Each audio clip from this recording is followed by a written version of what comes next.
Diameter. The distance from one side of a circle to the other through the center. Given a circle with a line segment from one side to the other through the point called the center, the line segment defines the diameter of the circle. Commonly, we may say the diameter is the distance across a circle. Half of the diameter is called the radius of the circle. 2 times the radius of a circle is the diameter. This simple relationship sets up 2 interesting equations. Diameter equals 2 times the radius, and radius equals diameter divided by 2.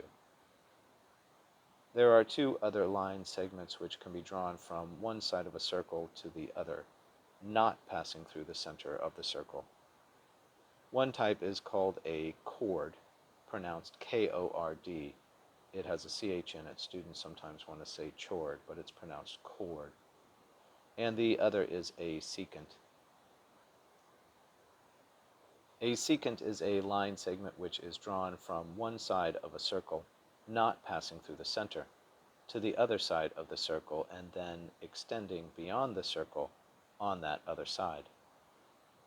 Secants are often drawn in pairs, with the sides extending beyond the circle, intersecting into a vertex or an angle. Chords do not extend beyond the sides of a circle. Chords are also often drawn in pairs to explore the intersection of the chords inside the circle and the angles formed by the chords at their intersection. The diameter is the distance across a circle from side to side through the center.